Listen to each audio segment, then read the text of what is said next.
Hello everyone, this side Manish Verma, founder of V2 academy. यह video वैसे बच्चों के लिए बहुत इंपॉर्टेंट होगा जो कि जेईई मेन 2025 के एग्जाम में अपीयर होने वाले हैं। देखो भाई, आपके जो पहले अटेम्प्ट के एग्जामिनेशन होने हैं ना, जनवरी अटेम्प्ट वाला, उसमें बहुत ज्यादा दिन का टाइम नहीं बच रहा है और उसकी एप्लीकेशन फॉर्म भी कुछ दिन में रिलीज होने वाला है। तो ऐसे में लोगों के मन में सबसे बड़ा सवाल ये निकलकर सामने आ रहा है, इस बार का सेफ स्कोर क्या होगा, कट ऑफ क्या जा सकती है, मार्क्स वर्सेस परसेंटाइल, एवं उसके अलावा और भी जो कई सारे आपके मन में सवाल हैं, सारे सवालों का जवाब आज के इस वीडियो में आपको मिलने वाला है। देखो, इस एग्जामिनेशन में ये मैटर नहीं करता है कि आपने कितने क्वेश्चन को किया है, बल्कि ये मैटर करता है कि आपसे आगे कितने बच्चे नहीं हैं। क्योंकि भाई यहाँ पे सीटें हैं फिक्स, लगभग 57,000 के आसपास सीटें हैं और इसी के अंदर आपको रहना है। सारी डेटा आज के इस वीडियो में मैं आपको बताऊंगा। एक ऑफिशियल डेटा भी रिलीज किया गया है, वो भी बताऊंगा।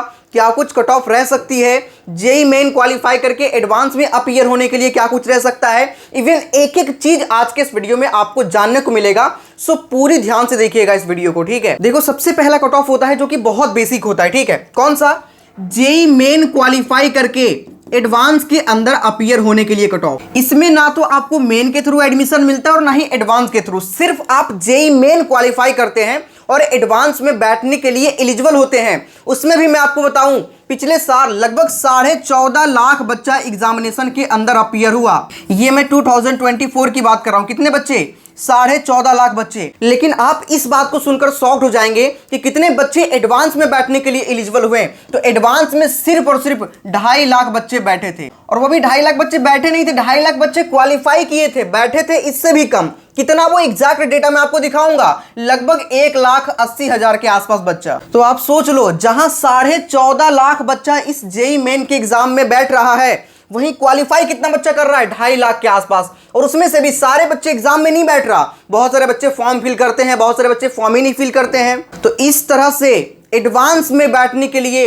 लगभग 1,80,000 बच्चों ने डिसाइड किया कि मुझे एडवांस के अंदर बैठना है। और उससे भी आश्चर्यजनक बात मैं आपको बताऊं कि भाई, एडवांस के थ्रू आईआईटीज के अंदर एडमिशन होता है, तो आईआईटी में सीट है सिर्फ और सिर्फ 17,000 के आसपास। मतलब एडवांस क्वालिफाई करने के बाद भी सिर्फ और सिर्फ 17,000 बच्चा सेलेक्ट हो पाएगा, जिसमें भी सभी को कंप्यूटर साइंस का सीट नहीं, आईटी का सीट नहीं, ईसीई का सीट नहीं, बल्कि नीचे के ब्रांचेस भी लेने पड़ेंगे उनको, जैसे फूड हो गया, फिजिक्स हो गया, इस तरीके के ब्रांच भी आपको लेने पड़ेंगे।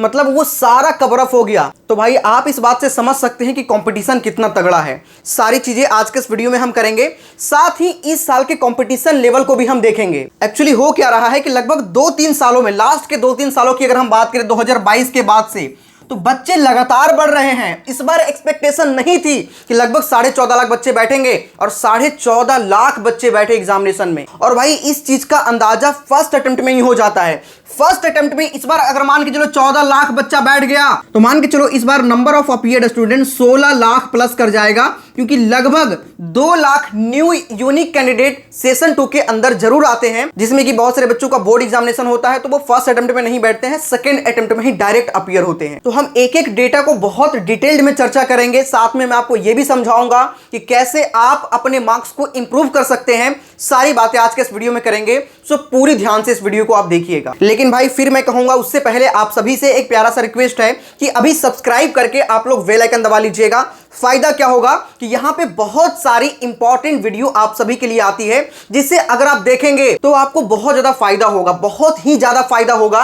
इवन काउंसलिंग में कई बार ऐसे होते हैं, बहुत सारे बच्चों के ज्यादा रैंक होने पर भी उनको अच्छा कॉलेज मिल जाता है, क्योंकि वो काउंसलिंग सही से करते हैं, अपना प्रेफरेंस सही से फिल करते हैं। तो इन सभी चीजों में मैं आपकी मदद करता हूं। तो अभी जो बच्चे नए हैं या फिर जिसने भी चैनल को सब्सक्राइब नहीं किया है, जल्दी से सब्सक्राइब करके जुड़िए। आपके लिए आने वाले टाइम में बहुत सारी इंपॉर्टेंट वीडियोज, इवन आपकी हम पर्सनली मदद भी करते हैं। जब चीजें धीरे धीरे नजदीक आती है तो मैं अपना कॉन्टेक्ट वगैरह भी आपको देता हूं। हमारी पूरी प्रॉपर टीम है, आप उनसे बात करके बहुत सारे हेल्प ले सकते हैं। तो इसीलिए मैं कहता हूं कि इस चैनल को जल्दी से सब्सक्राइब करके जुड़ जाओ। भाई, लगभग 1,70,000 से ज्यादा बच्चों का इस चैनल पर भरोसा है, तो भाई आप भी सब्सक्राइब कर लो, ठीक है। और देखो, आगे बढ़ने से पहले मैं सभी बच्चों को एक बात जरूर बताना चाहूंगा, जिसके भी प्रिपरेशन अभी सही से नहीं है और वो चाहते हैं कि इंडिया के टॉप एजुकेटर से बहुत ही कम प्राइस में हम पढ़ें। भाई, आप देख सकते हैं इंडिया के टॉप एजुकेटर एनवी सर, जो एनवी सर मोशन कोटा है, वो एवं उनकी पूरी टीम आप सभी के लिए अमृत कोर्स लेकर के आया, ठीक है, जिसके अंदर आप सभी को कंप्लीट जेईई की तैयारी करवाई जाएगी। आपके घर में कोई ऐसा भाई बहन में कोई है जो नीट की तैयारी करता है, तो उनके लिए भी है।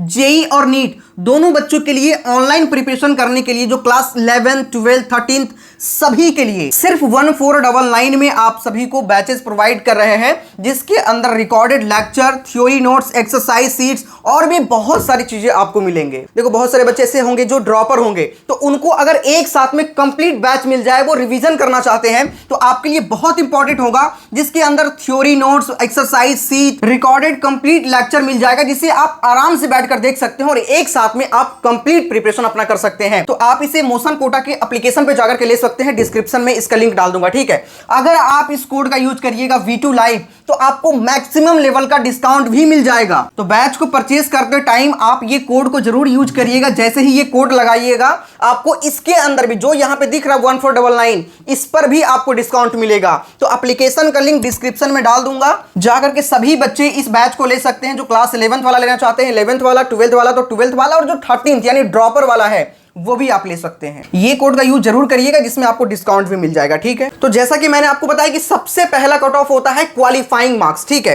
कि आप भाई जेई मेन क्वालिफाई कर रहे हो और एडवांस में बैठने के लिए एलिजिबल हो रहे हो। इसका मतलब ये नहीं होता कि आपको एनआईटी मिल जाएगा मेन क्वालिफाई कर लोगे, तो ऐसा बिल्कुल भी नहीं होता। सिर्फ क्वालिफाइंग मार्क्स एक होता है, जिसके लिए जनरल कैटेगरी का 2022 में 88.41 था, उसके बाद में 90.77 हो गया 2023 में, कंपटीशन जैसे ही बढ़ा, और फिर लगातार इस साल 2024 में 93.23 हो गया, क्योंकि भाई इस बार 14.5 लाख बच्चा अपीयर हुआ था इस एग्जाम में। उसी तरीके से आप ईडब्ल्यूएस का भी देखेंगे तो लगातार देख सकते हैं कट ऑफ में इंक्रीजमेंट देखने को मिला है। ओबीसी एनसीएल की बात करेंगे तो इसके अंदर भी लगातार इंक्रीमेंट आपको देखने को मिला होगा। एससी एसटी पीडब्ल्यूडी सारे में आपको इंक्रीजमेंट देखने को मिला होगा। अगर हम इस साल के डेटा को लेकर बात करें, जिस तरीके से कॉम्पिटिशन दिख रहा है कि लगभग 15 से लेकर के 15.5 लाख के आसपास बच्चे इस एग्जाम के अंदर अपीयर होंगे। देखो एक्चुअली हुआ क्या है, कंपटीशन बढ़ने के पीछे कई सारे रीजन रहे हैं।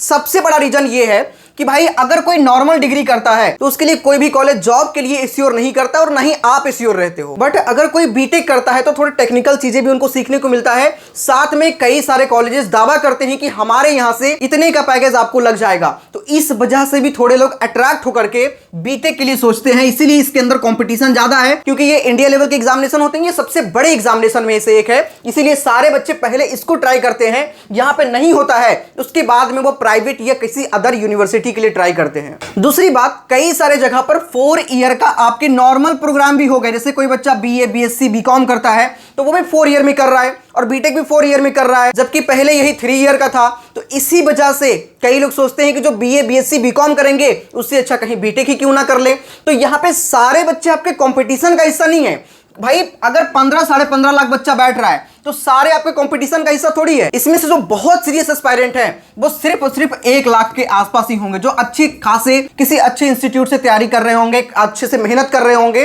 वो सिर्फ 1 लाख आप मानकर चलो। बाकी के बच्चे अगर देखें तो कई लोग बोर्ड एग्जाम के साथ साथ जेई भी दे दिए, या फिर जिसको मन किया भाई वो भी फॉर्म को फिल कर दिया। तो इस तरीके का बच्चा भी आपको दिखेगा। इस बार अगर हम बात करें तो इस कंपटीशन के हिसाब से आप कट ऑफ का अंदाजा लगा सकते हैं कि लगभग ये 94.5 परसेंटाइल आपके जनरल कैटेगरी के लिए जा सकता है। 94.5 परसेंटाइल सिर्फ क्वालिफाई करने के लिए। आगे अगर हम ईडब्ल्यूएस कैटेगरी को लेकर बात करें तो यहां पे आप इसे लगभग 84.5 मानकर चलो, 84.5 परसेंटाइल आपके ईडब्ल्यूएस कैटेगरी के लिए, जबकि ओबीसी एनसीएल के लिए लगभग आप मानकर चल सकते हैं 83 परसेंटाइल। ठीक है, इतना आप मानकर चलना ही चलना कि भाई इतना परसेंटाइल आपका आ गया तो आप एग्जामिनेशन को क्वालिफाई कर रहे हो, जेई मेन और एडवांस में बैठने के लिए एलिजिबल हो जा रहे हो। जबकि एससी कैटेगरी को लेकर बात करें तो 64 to 65 परसेंटाइल के अप्रॉक्स में आप मानकर चलना। वहीं एसटी कैटेगरी को लेकर बात करें तो 50 परसेंटाइल के अप्रॉक्स में आप मान के चलना इसको। और पीडब्ल्यूडी वाले बच्चों का बहुत कम जाता है तो 0.002 के अप्रॉक्स आप मान लो। ठीक है,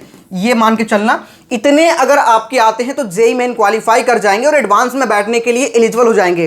अब मैं आपको बहुत शॉकिंग डेटा दिखाऊंगा, इसी साल का रिलीज हुआ है, कितने बच्चे क्या कुछ कैसे रहा है, सारी चीजें मैं आपको भी दिखाऊंगा। ठीक है, वीडियो को पूरे ध्यान से देखिएगा और साथ ही ऐसे ही इंपॉर्टेंट वीडियोस के लिए भाई सब्सक्राइब जरूर करिएगा। ठीक है, नीचे बटन दिख रहा है, जाकर के सभी लोग सब्सक्राइब कर लीजिए। ये चीजें मैं आपको भी समझाऊंगा कि पिछले साल 2024 में हुआ क्या था और इस बार क्या हो सकता है। ठीक है, लेकिन उससे पहले एक जो डेटा रिलीज किया गया है एनटीए की ओर से। ठीक है, डेटा क्या है, ओपन कैटेगरी में लगभग 96,187 बच्चे जो थे वो रिक्वायर्ड कैंडिडेट थे। ईडब्ल्यूएस कैटेगरी में इतना आप देख सकते हैं, सारा डेटा साफ साफ लिखा गया है। और 2.5 लाख बच्चा, जैसा कि मैंने आपको बताया कि इतने लोगों की रिक्वायरमेंट थी, जबकि जब शॉर्टलिस्ट किया गया, जो एग्जैक्ट डेटा आया, जब रिजल्ट जारी हुए, उसके बाद इस कैटेगरी में 97,315 बच्चे, और टोटल ये एक एक्सपेक्टेड नंबर पहले ही रिलीज कर दिया जाता है। उसके बाद में जब एग्जैक्ट हुआ तो लगभग 2,50,284 बच्चे एग्जैक्ट रूप से क्वालिफाई किए जेईई मेन को। 2024 की मैं बात कर रहा हूं,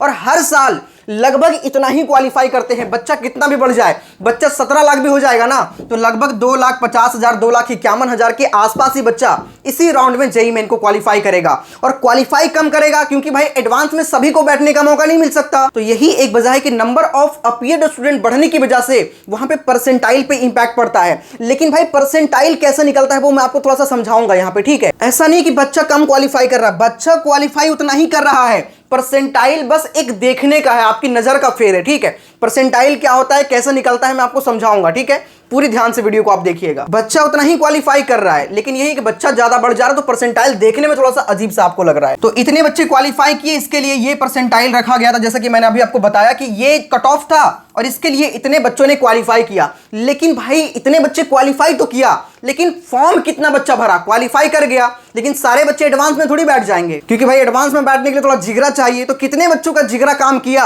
और वो एडवांस के लिए फॉर्म को फिल किया, मैं आपको वो डेटा भी दिखाता हूं। तो देखो, एडवांस में लगभग 37,000 के आसपास ही बच्चा अपीयर हुआ था ओपन कैटेगरी से, 37,578, जबकि 798 स्टूडेंट जो थे वो पीडब्ल्यूडी स्टेटस वाले थे, ठीक है, यहां पे आप देख सकते। और टोटल मैंने आपको पहले ही बताया था कि लगभग 1,80,000 के आसपास बच्चे एडवांस में अपीयर हुए थे।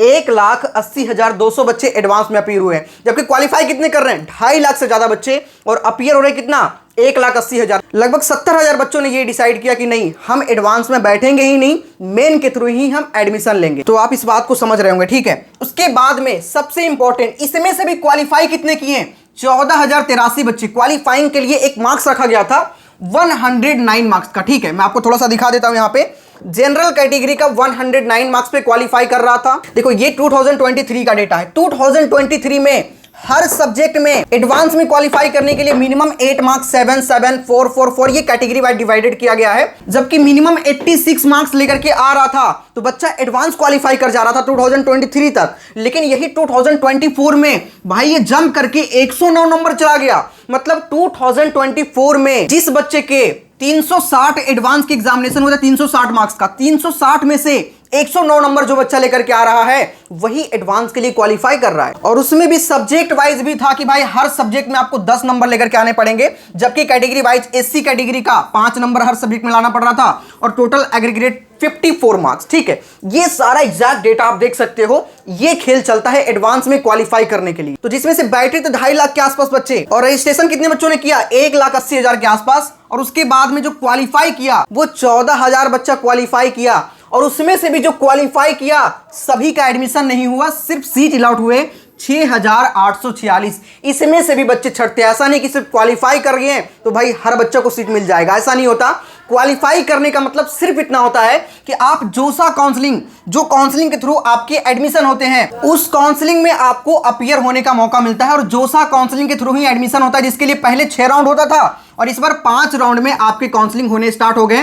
तो इसमें आपको अपीयर होने का मौका मिलेगा, आप भी काउंसलिंग में पार्टिसिपेट कर पाएंगे, आप भी आईआईटी को सिलेक्ट कर पाएंगे। उसके बाद में मेन के थ्रू एनआईटी, ट्रिपल आईटी और जीएफटीआई को आप रख पाएंगे। जिस बच्चे के एडवांस में जनरल कैटेगरी से 109 नंबर से नीचे था, उसको तो भाई जोसा काउंसलिंग में आईआईटी का ऑप्शन ही नहीं दिखेगा, ठीक है। तो इस बात को आप समझना, क्वालिफाई करने का मतलब सिर्फ इतना होता है। बाकी सारा डेटा आप एग्जैक्ट यहां पे देख सकते हो, मैंने चीजों को समझा दिया है। बाकी ये डेटा आप देख लीजिएगा कि किस कैटेगरी में कितने बच्चे अपीयर हुए, कितने बच्चे क्वालिफाई किए और कितने बच्चों को सीट अलॉट हुआ, सारी डेटा यहां पे आपको मिल जाएगा। अब यहां पे समझना, ये वाली पॉइंट बहुत इंपॉर्टेंट होता है, मार्क्स वर्सेस परसेंटाइल। तो आपने क्वालिफाइंग समझ लिया, क्वालिफाइंग के लिए क्या कुछ रिक्वायरमेंट होता है वो समझ लिया। सबसे इंपॉर्टेंट समझना आपके लिए है मार्क्स वर्सेस परसेंटाइल, ये क्या होता है। और कई बार ऐसे होते हैं कि मान के चलो आपका 150 नंबर पे 99 प्लस परसेंटाइल बन रहा है, ठीक है, और किसी बच्चों के 230 नंबर पे 99 प्लस परसेंटाइल बन रहा है। समझना आप इस बात को। अगर कोई बच्चा अलग अलग दिन के एग्जामिनेशन में अपीयर हुआ, अलग अलग शिफ्ट में एग्जामिनेशन में अपीयर हुआ और किसी का शिफ्ट हार्ड आया, तो उसको 150 नंबर पर भी वही कॉलेज मिलेंगे जो आपको 230 नंबर लाने पर जो कॉलेज मिल रहा है, सेम कॉलेज में एडमिशन उसको 150 नंबर पे होगा अगर आपकी कैटेगरी सेम है। तो भाई ऐसा भी खेल होता है, लेकिन इस बार इस पर थोड़ा निरंकुश लगेगा। क्यों लगेगा? क्योंकि इस पर पिछले बार बहुत सवाल खड़ा हुआ था। मामला क्या था मैं आपको समझाता हूं, ठीक है। देखो, जेईई मेन का एग्जाम एक ही दिन में कंडक्ट नहीं होता, एग्जामिनेशन होते हैं ऑनलाइन। व्यवस्था की कमी की वजह से, क्योंकि ऑनलाइन में आपके सिस्टम्स वगैरह भी होने चाहिए। अगर 15-16 लाख बच्चा अपीयर हो जाता है एग्जाम में, तो भाई एक साथ अगर बैठेगा तो 15-16 लाख कंप्यूटर की व्यवस्था भी करनी पड़ेगी। जबकि नीट में क्या होता है, एग्जाम ऑफलाइन होता है, उसमें सिर्फ पेपर बांटने होते हैं, इसीलिए वो एक दिन में एक शिफ्ट में एग्जामिनेशन खत्म होना पॉसिबल है नीट का, लेकिन जेईई मेन का खत्म होना पॉसिबल नहीं है, क्योंकि ऑनलाइन हर एक एग्जामिनेशन को अलग अलग शिफ्ट में बांट दिया जाता है। उसी तरीके से जेईई मेन के एग्जामिनेशन लगभग 5 दिन में कंडक्ट हुआ और 5 दिन में 10 शिफ्ट में कंडक्ट हुआ, ठीक है। आप समझना इस बात को। तो 10 शिफ्ट में सभी शिफ्ट के क्वेश्चन के लेवल सेम तो नहीं हो सकते, अलग अलग हो सकते हैं क्वेश्चन के लेवल। तो मान के चले आपका पहला दिन, मान के चले 25 जनवरी से इस बार एग्जाम स्टार्ट होता है। एक मैं आपको ऐसे ही बताता हूं कि भाई 25 जनवरी को अगर आपका एग्जामिनेशन स्टार्ट होते हैं, अगला एग्जाम 26 को होता है, 27 को होता है, 28 को होता है, 29 को छुट्टी होता है, 30 को होता है, 31 को होता है। इस तरीके से आपके एग्जामिनेशन अगर कंडक्ट होते हैं 6 दिन में। और अगर 26 वाला एग्जाम हार्ड आ गया, मान के चलो ये हार्ड शिफ्ट है, तो हार्ड शिफ्ट में कम नंबर पर भी ज्यादा परसेंटाइल बन जाएगा। और अगर ये शिफ्ट बहुत इजी हो गया तो इसमें ज्यादा नंबर लाने पर भी आपके परसेंटाइल सेम बनेंगे।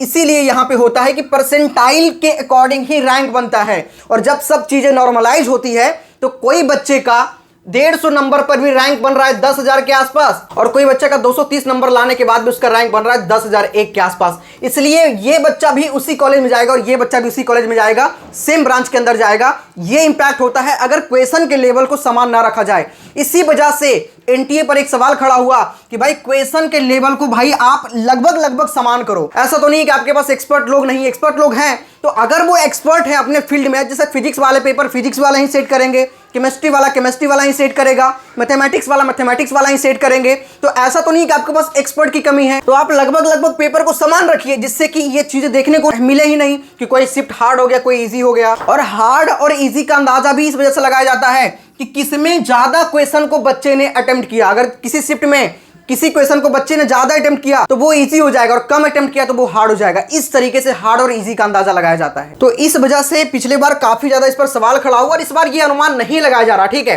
तो देखो 99 प्लस परसेंटाइल जो लो था उसमें 152 पे बन गया था और हाईएस्ट 236 पे बना था जनवरी सेशन में, जबकि अप्रैल अटेम्प्ट में 186 पे सबसे कम में बन गया था और हाईएस्ट 211 पे बना था। उसी तरीके से 98, 97, 96, 95, 94, 93, 92 परसेंटाइल की अगर हम बात करें तो 81 पे लो शिफ्ट में बन गया था, जबकि हार्ड शिफ्ट में 152 पे बन रहा था। तो इतना बड़ा अंतर देखने को मिला था। भाई देख सकते हैं लगभग 80 नंबर से ज्यादा का अंतर यहां पे दिख रहा है। तो इस तरीके के अंतर की वजह से ही ये डिसीजन लिया गया। पिछले बार बहुत सवाल खड़ा हुआ, तो अब जो है एनटीए लगभग पेपर को समान सेट करेंगे। लगभग 4 नंबर 5 नंबर का गैप देखने को मिल सकता है। इतने नंबर का गैप रहेगा 99 प्लस परसेंटाइल के लिए। भाई अगर आपका दोस्त कोई साथ में पढ़ रहा है, 152 नंबर उसका आया और एक का 236 नंबर आया, ये तो बच्चा एक्सपेक्ट कर रहा है कि मेरा 99 प्लस परसेंटाइल हो जाएगा, और ये बच्चा कभी एक्सपेक्ट भी नहीं कर सकता। लेकिन जब रिजल्ट आएगा तो दोनों का 99 प्लस परसेंटाइल बन रहा है और ये बच्चा काफी डिप्रेस्ड हो जाएगा, क्योंकि उसके साथ का पढ़ने वाला स्टूडेंट ज्यादा तेज नहीं होने के बावजूद भी दोनों के परसेंटाइल सेम है।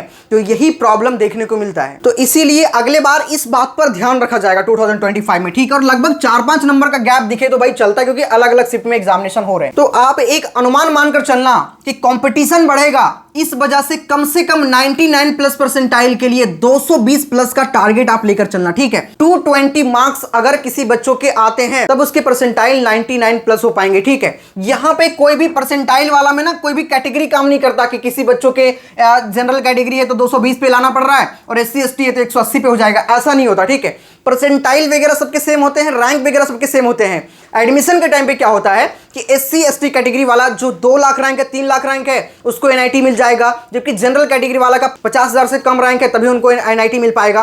तो वहां पे रिजर्वेशन चलता है, जबकि आपके परसेंटाइल और रैंक बनने में कोई भी रिजर्वेशन नहीं चलता। हाँ, ये होता है कि कैटेगरी अगर कोई बच्चा है जैसे OBC कैटेगरी का है तो एक जनरल का अलग रैंक बनेगा और कैटेगरी का अलग रैंक बनेगा। इस तरीके से चीजें हैंडल की जाती है, ठीक है। बाकी अगर हम 98 परसेंटाइल को लेकर बात करें तो लगभग 200 नंबर के आसपास यहाँ पे मान के चलना 200 मार्क्स, ठीक है, क्योंकि भाई कंपटीशन थोड़ा ज्यादा होगा, थोड़ा ज्यादा का टारगेट करके चलोगे तभी आप उस मार्क्स तक अचीव कर पाओगे। 97 के लिए 180 प्लस मानकर चलना। बाकी थोड़ा बहुत आपके जो इंपैक्ट पड़ेंगे इस चीज पर भी, पेपर का लेवल कैसा आता है, ठीक है। बाकी जो चीजें मैंने आपको बताई है उससे अंदाजा आप लगा सकते हैं। तो इस वीडियो में इतना ही, यहां पे आपको सारी चीजें समझ में आ गई होगी। अगर कोई डाउट अभी भी बचता है कमेंट करिएगा, मैं नेक्स्ट वीडियो लेकर के आऊंगा आप सभी के लिए। साथ ही जो बच्चे चैनल पर नए हैं भाई सब्सक्राइब करके बेल आइकन दबा लीजिएगा। आने वाला वीडियो आपके लिए बहुत इंपॉर्टेंट होने वाला है और इस वीडियो में भी आपको बहुत सारी जानकारी मिली होगी, ठीक है। तो जो लोग नए हैं भाई, अगर डिटेल्ड में चीजों को समझना चाहते हैं एक्सप्लेनेशन के साथ में, तो भाई सब्सक्राइब करके जुड़ना बहुत जरूरी है। आगे मैं आप सभी की बहुत सारी मदद करूंगा। और साथ ही जो अमृत कोर्स के बारे में मैंने आपको बताया है उसे जाकर के ले सकते हैं, इससे फायदा आप ही का है, ठीक है। जो बच्चे रिवीजन करना चाहते हैं आराम से कर पाएंगे, जो न्यू पढ़ना चाहते हैं वो भी पढ़ पाएंगे। कुछ कुछ चैप्टर वगैरह छोटा होगा, एक साथ में आपको मिल जाएगा, आप ले सकते हैं। कोड ये यूज करिएगा, आपको मैक्सिमम लेवल का डिस्काउंट मिल जाएगा। परचेज कहां से करना है? मोशन कोटा के अपने जो ऑफिशियल एप्लीकेशन है उसी से आपको परचेज करना है। लिंक डिस्क्रिप्शन में डाल देंगे, ये कोड भी डाल देंगे, यूज करके आप ले लीजिएगा, ठीक है। मिलते हैं नेक्स्ट वीडियो में, तब तक के लिए जय हिंद।